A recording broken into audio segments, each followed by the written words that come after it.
This Gaza peace plan is divided into 3 phases: Phase 1, Phase 2, and Phase 3. More detail, all in the video ahead. In the first phase of the Gaza peace plan, highlighted by the yellow outline on the map, Israeli forces begin pulling out of several populated areas so that they control only about half of Gaza. This reduction comes as a hard-won ceasefire finally silences the bombs and artillery. During this period, hostage exchanges take place. The Gaza militants starts by releasing some Israeli hostages, while Israel responds by freeing nearly 1,900 Palestinian prisoners in exchange for 48 hostages. However, for the earliest stage, only about 20 prisoners may be released. This is where humanitarian aid begins to pour into Gaza. Around 400 trucks enter each day, helping reopen bakeries and hospitals. This surge in supplies allows many displaced families to return home, and with airstrikes paused, international organizations are able to distribute food and medicine more freely than before.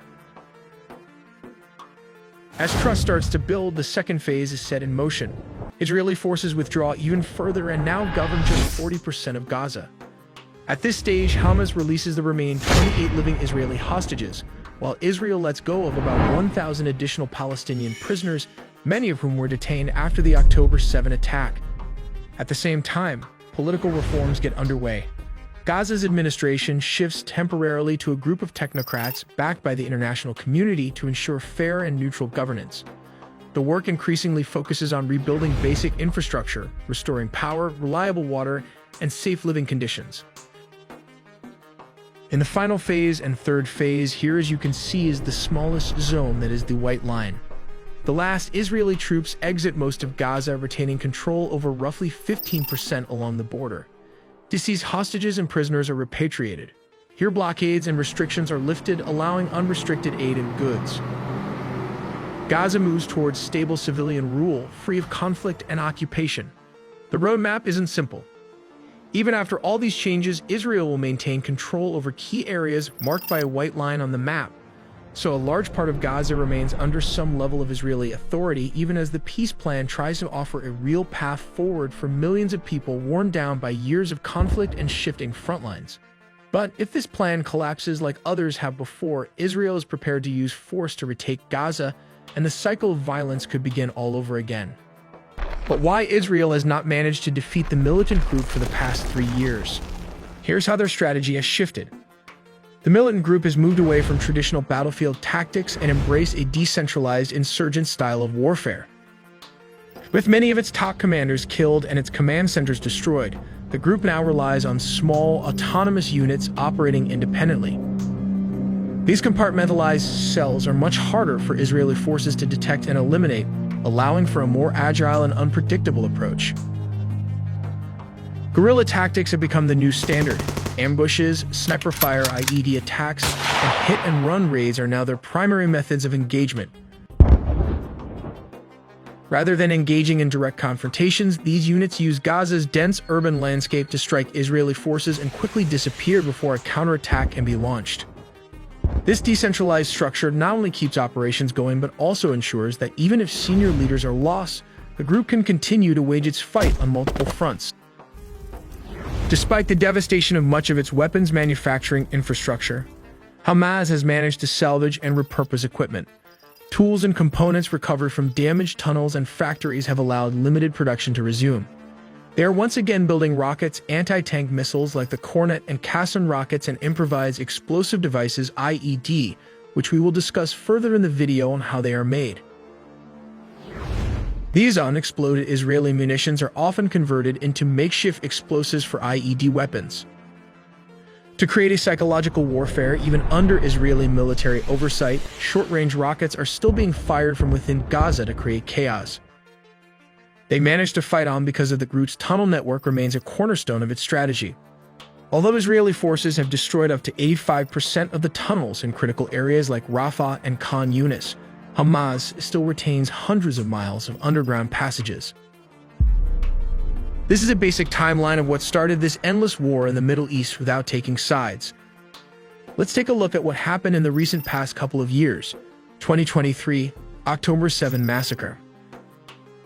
Hamas, the Iran-backed group controlling Gaza, launched a surprise attack on over 20 Israeli communities. The assault was strategically executed using a combination of rockets, paragliders, motorcycles, and other vehicles to penetrate Israel Defense Forces. This coordinated attack aimed to cause maximum disruption and casualties within a short period of time. The sudden escalation of violence also drew Hezbollah, the largest non-state actor in the Middle East, into the conflict from Lebanon. Let's dive into the details of how the attack on Israel happened into 4 simplified parts of the operations. Part 1. In the initial phase of the operation, the stage was set for a dramatic and intense start. At around 6:30 in the morning, a staggering 3,000 rockets was launched from Gaza. This onslaught featured a wide array of rockets, including the distinctive homemade Qassam and the potent Iranian-made Fajr rockets.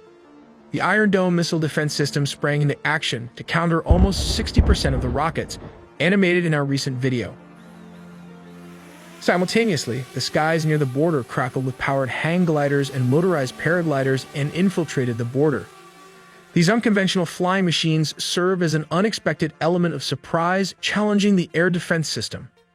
After the fighters aboard the hang gliders landed, they secured the surrounding terrain, enabling an elite commando unit to subsequently breach the fortified electronic and cement wall constructed by Israel.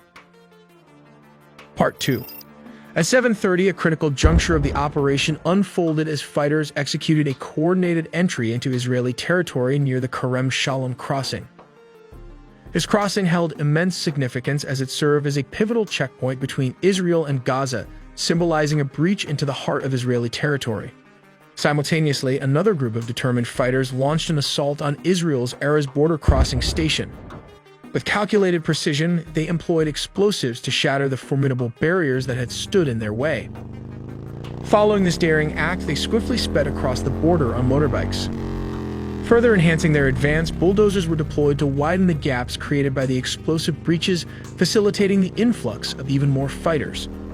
These additional reinforcements made their entry into Israeli territory aboard 4-wheel drives, steadily expanding their presence within the enemy's borders. The stage was set for a multifaceted and meticulously coordinated operation as they continued their mission deep within Israeli territory. Part 3. A commando unit attacked the Israeli Army's southern Gaza headquarters and jammed its communications, thus preventing personnel from calling their commanders or each other. Part 4. The final part involved moving hostages to Gaza, mostly achieved early in the attack meant for a prisoner exchange. Israel then responded with airstrikes, taking the lives of many Palestinians, both civilians and fighters. To help you understand the basic IDF strategy, let's divide Gaza into 5 parts.